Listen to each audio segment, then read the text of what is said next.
starting with, we'll just start with gun control. What are your intentions, if any, when it comes to gun control?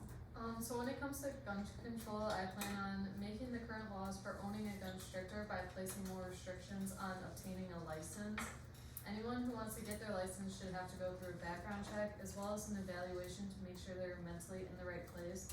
I think that this will, in the end, reduce mass shootings and gun violence a lot.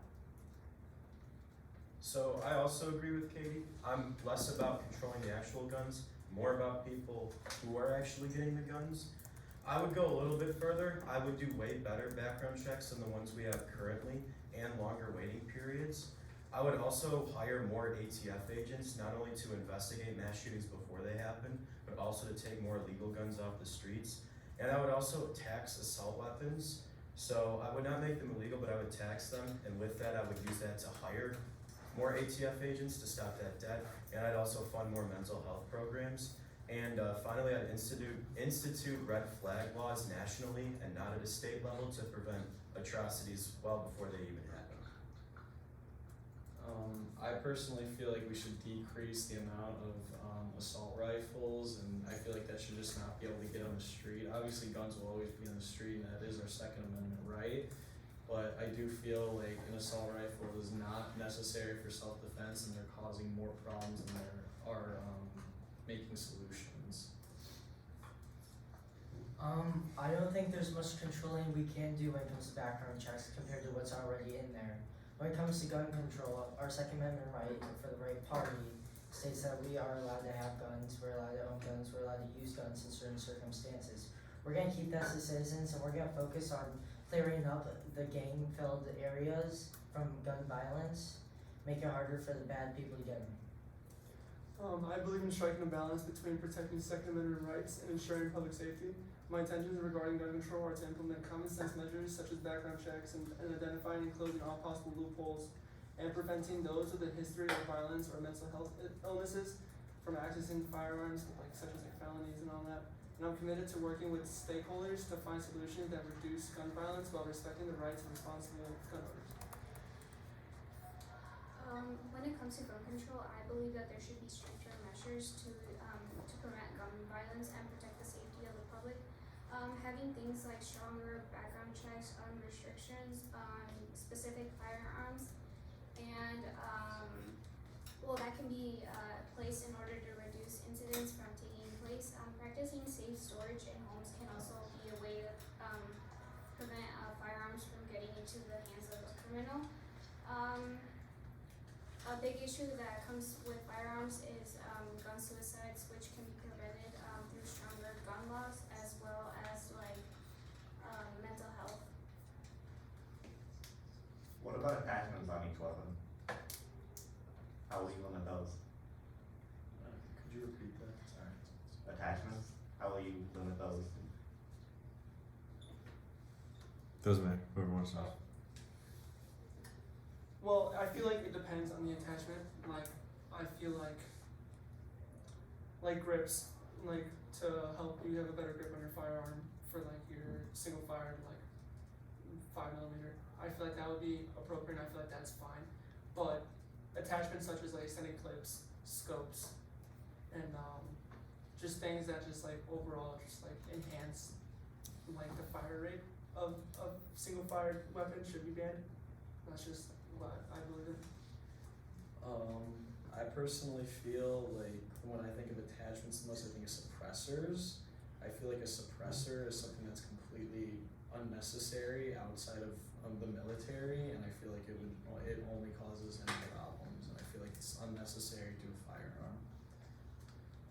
Right now, I would say I agree with the majority of parameters we have in place for attachments. As we know, suppressors are practically banned by the ATF, and trying to get one is next to impossible. The Trump administration did ban bump stocks, which of course increases fire rates. And of course, any other form of attachment that does increase fire rates are banned and illegal already. So in terms of anything new, I would not go for any other forms of attachments. I don't think scopes or grips are really the issue here. When it comes to the very excessive stuff that's meant for the military grade stuff, Not only are we gonna make it illegal for people to use them when they're very unnecessary and way too dangerous, meant for a maximum amount of people and not just single fire, we're not gonna have it. And we're gonna make it illegal for not only people to use, but also people to sell. We're gonna get them off the streets entirely for people's use.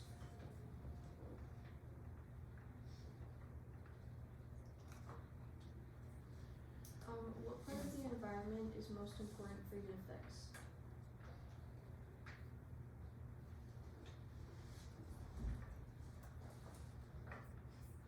So for me, the part of the environment that's most important to fix doesn't start with the citizens, the average people, but instead with corporations. Since the 1970s, 100 of the largest corporations have been responsible for almost 3/4 of greenhouse emissions and other things that cause climate change. So I don't feel like it's necessary to go after the 99% on a mere 29% of issues that they're causing. So I would go after corporations and implement change on business practices and how they procure their resources and whatnot. Yeah, I 100% agree with that. I feel like lowering emissions is also something that's just like, that's huge. I know we're trying to, several companies like are trying to find concrete, like different ways to make concrete because they cause so much emissions that I just feel like we're in a pretty good spot right now, but it really does come with corporation leaders to really tackle that issue. By far, most importantly, in my opinion, are when it comes to our environment, it's the creatures that make the environment, not just nature itself. Us humans have taken over this earth in a wonderful way. We've caused many good things. We've also caused many bad things. But we, as empathetic people, have to look out for the other creatures on earth. The animals, of course. We have to stop them from being tortured through the animal testing. 88% of the top 50 cosmetics brands use animal testing. It's not okay. Many people are going in harm. We are not going to end any eating animals, but putting them through certain pains should just go undone. It is unhumane, even for an animal. While there are many pressing concerns regarding environmental issues and everything, one part of the environment that I believe that is particularly crucial for us to fix in the United States is our approach to climate change. Climate change poses an essential threat to our planet, impacting everything from global temperatures and extreme weather events to sea levels and biodiversity. Therefore, my priority is to implement bold and comprehensive policies to mitigate climate change, transition to renewable energy resources, and invest in green technologies. By tackling climate change head-on, we can protect our environment, strengthen our economy, and safeguard the health and well-being of all Americans and future Americans. Individuals consume large amounts of energy in various ways, one of which is burning fossil fuels to power things like light, transportation, electricity, and heat, which are factors that lead to multitudes of carbon dioxide and methane emissions. These greenhouse gases get into the air, which not only causes pollution but also traps heat into the atmosphere, causing global warming and consequences we see today. The main issue is switching to cleaner and sustainable methods when it comes to using energy like solar and wind power.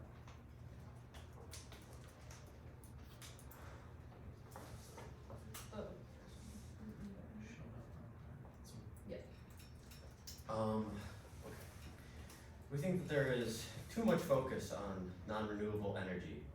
Shift to renewable sources in specific areas like solar panels in Arizona and hydroelectricity across rivers. 26% of the United States electricity comes from burning coal and 33% comes from natural gas. We want to decrease the country's dependency on those sources to conserve the state of our environment. I also agree with that, but more specifically just the solar panels. By using more solar panels, you can decrease air pollution, climate change, water pollution, thermal pollution, and soil waste disposal. So I think that solar panels can be an easy switch to start making within your house, and then slowly moving to bigger buildings and companies.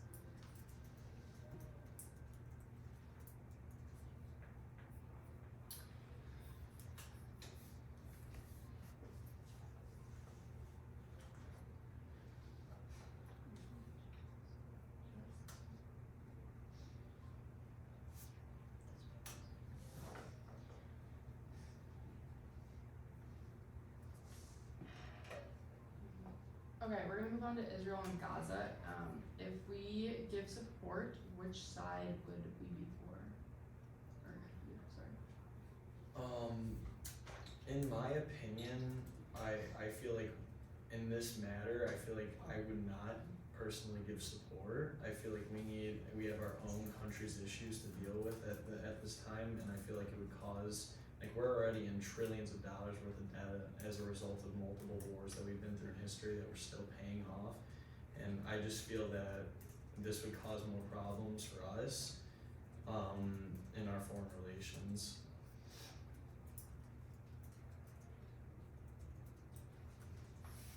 When it comes to the topic of which side will I be supporting, I'm gonna be supporting the lives of Americans, but I'm also gonna be supporting the right for all people, the right to life, one of the most unalienable rights that we have as people. I believe that I will take no side, and I don't think the country should either. I believe that we can help them find a solution though. I believe that we can make a agreement with Israel and the Palestinians in order to find a way so that the Palestinians can actually have land, so people can stop dying. The right to life is being very disturbed. We can't have it anymore. My focus on our Americans is priority, but focus on others is what makes us human. Kind of what Gavin was saying, I really agree with his standpoint. I feel like there's too many issues and too many problems here in our homeland that we need to focus on and battle. That whenever it comes with foreign conflicts and everything, I feel like those conflicts need to stay with those two conflicting countries. And I feel like we should only intervene and or offer aid and support if it starts getting more of a global issue rather than just the two countries. I feel that it's important to educate ourselves and have open discussions and to better understand the complexities involved with this issue. But I personally, I wouldn't, getting involved in this issue would impact the United States in ways that we do not need to get involved in. I definitely concur that we should not be supporting a side of the war, but instead supporting the citizens who are caught in the middle of all this, being able to provide food or maybe shelter when they had no say in this war. They deserve the aid. So I'm actually on the opposite side of everyone, and I said we should give support, and it should be to Israel. They've been our biggest and most reliable ally since 1949, so I mean, why not keep going and helping them with this? They produce some of our most high-tech products, which are beneficial for the US, and why would we want to lose them when they're helping us out so much? I also agree with Katie 100%. Israel is our strongest and most important ally in the Middle East, and as we've seen currently, this conflict is growing to a more regional level with Iran getting involved with them. If we don't support Israel, they could fall to Iran and other hostile countries in that nation, and that gives us a lack in a strategic edge over the tense situation in the Middle East. And given the conflict and everything we've had with them, I think it's essential that we keep funding and supporting Israel to protect not only Israeli lives, but American lives of not only our soldiers, but those abroad too. And I do support the Palestinian state as well. I'm pro two-state solution. So in order to enforce this, I would, if we were to keep supporting Israel, I would draw up an agreement that would support the two-state solution in order to continue their funding. Okay, those of you who are specifically interested in providing aid, where would you draw the money to pay for that? So I would continue where it's coming from now in our defense budget and whatnot, and some of the other programs that I've proposed before would come from new revenues, so I would just keep it the same way that it is now.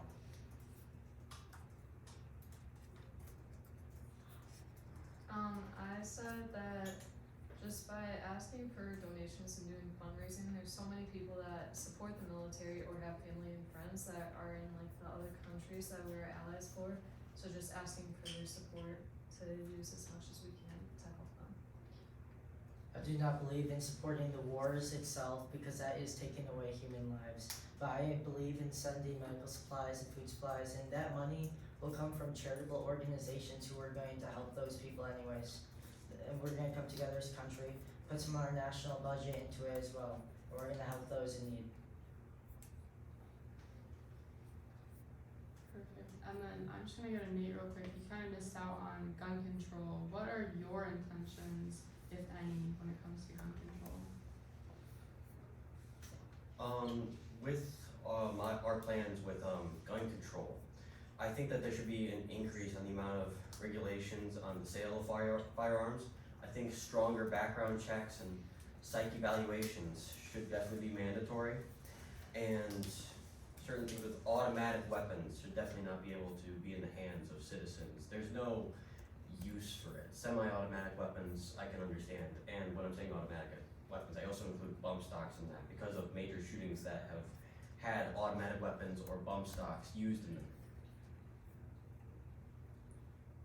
Perfect. Do you think the gun issue in the United States is actually a gun issue or more of a mental health issue? I think it's a combination of both. You look at like the number of school shootings by state. California is in the lead with 216 spanning from 1970 to 2022.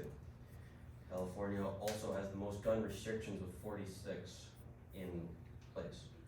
There doesn't seem to be a correlation between those factors, but number 2 and 3 for school shootings, Texas and Florida have a few gun restrictions. The gun issue is likely influenced by both mental health and gun access. Okay, does anyone wanna kind of expand on mental health or versus if you think it is or is not? Yeah, I think it's nearly entirely a mental health issue. I mean, when you look at the stats and break it down, the majority of gun deaths in the United States are suicides, which inherently implies a mental health issue with this country. And then if you look at mass shooters and those types of shootings as well, they are also very clearly mentally disturbed and ill. So I think it is 100% a mental health issue. I would like to say that violence itself is not actually all contributed by mental health itself, but instead it's where people grow up in their communities, it's the people surrounding them, and that's why it's so popular in those urban areas, gun violence itself, in those gang-filled areas, that's why we want to clear it. Meanwhile, the suburban areas, you don't see many reports coming from there, no. I agree with Michael on this matter. I believe it was around 20,000 were homicide-related deaths and about 26,000 were suicide-related deaths, which, I mean, having over 50%, I feel like is a cause for concern that this could be a mental health thing. And if we also look at a lot of those shootings that have gone on recently, like the Parkland shooting, Nicholas Cruz was looked at, like his mental health and stuff like that, and I believe he pled insanity because, and like just all of it, just a bunch of doctors have looked at him and reviewed and that his brain chemistry was not 100% like what it should be, and that he had some sort of mental health issue going on, which caused many people to die in the Parkland shooting. I also think it's mental health. I mean, no one really is just gonna wake up and say that they wanna kill people without a reasoning. The reasons I think usually have to do with like mental health issues, or they're either part of the gang or just have problems with like themselves or their home life. Kind of off of like what Nate said, I believe that they play hand in hand with one another, because I think we can all agree that the accessibility of guns in the country is a little too easy. But I also think that the actions of one person can never be influenced by their mental health and their own personal health. But regardless, I believe that the gun issue in this country still needs to be addressed, and we must invest in mental health resources, improve access to care, and reduce the stigma surrounding mental illnesses. However, we cannot ignore the impact of easy access to guns and the need for sensible gun safety measures, and I think it's essential to address both aspects comprehensively to effectively tackle the issue. In the issue of guns, I would say it's both a gun and a mental health issue. They are really easy to be accessed. When it comes to guns, some individuals use them to commit crimes, while guns can also result in suicides or mass shootings that deal with mental health. So it's like they're both hand in hand. How do you intend intend to fix the mental health issue then? So I plan to tax assault weapons and their respective attachments heavily. So I would not be banning them, I'd be taxing them. And with those heavy tax stamps, I would direct that funding directly to mental health, especially inpatient mental health treatment. Since the 60s in the Kennedy administration, we've closed down nearly all of our inpatient psychiatric facilities, and finding treatment at one of those is near next to impossible. So with that, I would reopen new ones and increase their funding and availability for those who need inpatient psychiatric treatment. I 100% agree with that. I feel like there's no reason that people shouldn't be able to get help for this, but contributing to the gun issue, I feel like definitely increasing, increased awareness to make sure that everybody is in the right mental state when purchasing a firearm, as it is a lethal weapon and it can kill somebody. And I feel like we need to make sure that people are mentally okay. I previously stated that most violence is not caused by mental illness, and it makes me wonder how my other candidates believe that those in the bad mental state are just gonna wake up, feel like they're gonna shoot someone, but then go get help first. No, people in the bad mental state aren't gonna do that. So what help are you actually gonna do? Okay, we're gonna move back to environmental issues. What renewable energy projects do you support and how would you implement them in the country?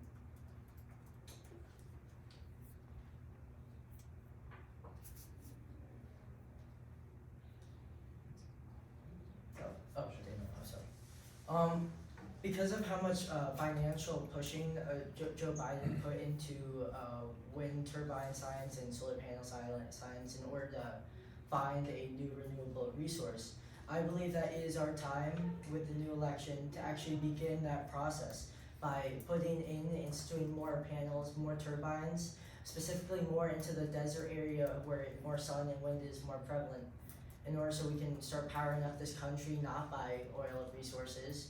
More jobs will open up from those people in the oil rigs. That's why Donald Trump didn't sign into the Paris Climate Agreement, so he could protect Americans' jobs. But now this is both helping the environmental issues and the economical issues. I strongly support a diverse array of renewable energy projects to reduce our reliance on fossil fuels and combat climate change. Some of the renewable energy projects I endorse include expanding wind and solar power generation, investing in hydroelectric and geothermal energy, and promoting advancements in battery storage technology. To implement these projects in the country, I propose investment in incentives, infrastructure and research development, and regulatory reforms. I believe that renewable energy projects are crucial for the health of the environment. Things like solar, wind, geothermal, and hydropower. I will make sure that they're getting funded properly for the projects to properly succeed, along with making it affordable so anyone can have those things in their house. Going off of what they said, obviously we support solar panels in states that would get a lot of sun, such as Arizona and Texas, and flatter states such as Iowa and Oklahoma would get wind turbines and such. So as the new Era Party members, we'll all be attending Iowa State University. We support the Alliant Energy Solar Farm, which is located just outside the university. This new farm is located on 10 acres and has 3,300 solar panels used to power the university and help with their long-term goal. That was to transition to renewable energy sources. So since colleges around the world are all very big by implementing these solar farms close to the schools, this is a way to start a US goal of using more renewable energy. Support pretty much everybody else's take about supporting renewable energy, but I would do it in a New Deal type of program where I would create new green infrastructure throughout the entire country, and in doing so I would create a ton of new government jobs, not only to support the environment but to support the economy as well. And I planned on taxing corporations heavily for not following in accordance with my environmental laws. So in order to combat that high taxes that these corporations don't want to pay, I would encourage them to do research and development on renewable forms of energy and sustainable business practices, as well as new types of renewable energy with cars, whether that be electric or hydrogen powered, And if they do have those tangible results, I of course would give them tax cuts that were similar or identical to the rate before. I personally feel that renewable energy is something that is not attainable for the US to get right now. I feel like solar and wind energy is costing way too much and it's not nearly as reliable as burning fossil fuels. I believe that there should be at some point in time where we can make this cheaper and more reliable, but I feel like large companies are not able to sustain having just wind turbine or solar powered energy, and especially for how much money that companies that create fossil fuels are making, it is just, or not creating fossil fuels, that are using fossil fuels. I feel like it's just unattainable at this time. Okay, and then someone kind of touched on it earlier, but do you believe that the US should exit the Paris Climate Agreement?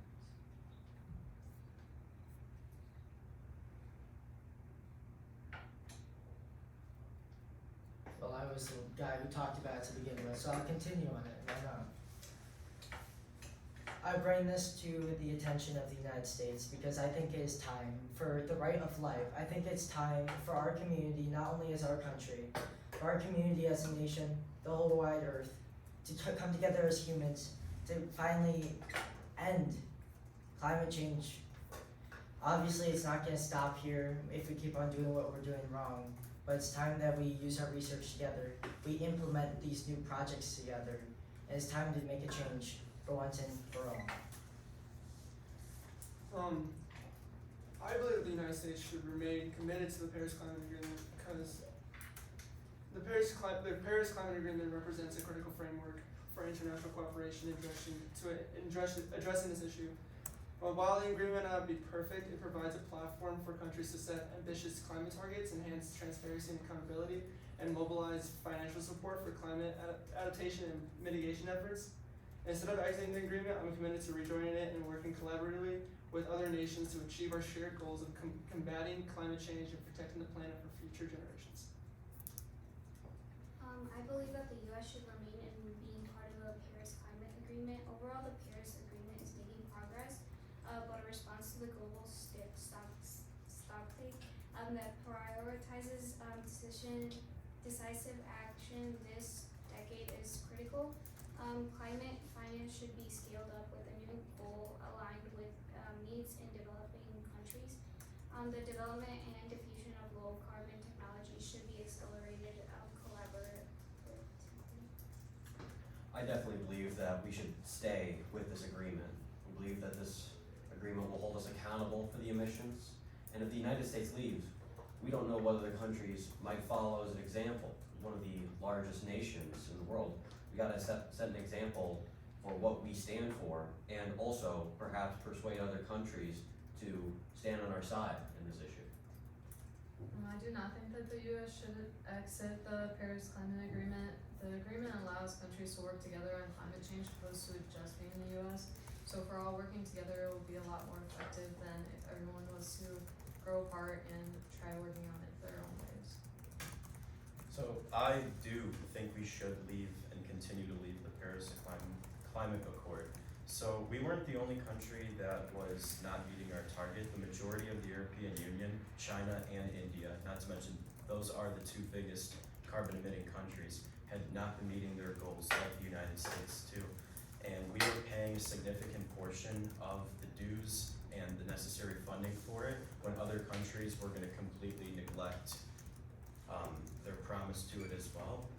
Instead of the Paris Climate Agreement, I'd rather work on things domestically and keep that funding for the United States for environmental policies instead of putting it towards a global agreement in which the biggest contributors and biggest problems are gonna completely ignore the advice and promises they made to the rest of the world. I 100% agree with Michael here. I feel like it lacks reinforcement, and we are paying a lot of the dues in this situation. And I feel like while it does raise awareness for being environmentally conscious, I feel like it's just not doing enough right now. And this is why I believe that we should exit the Paris Climate Agreement.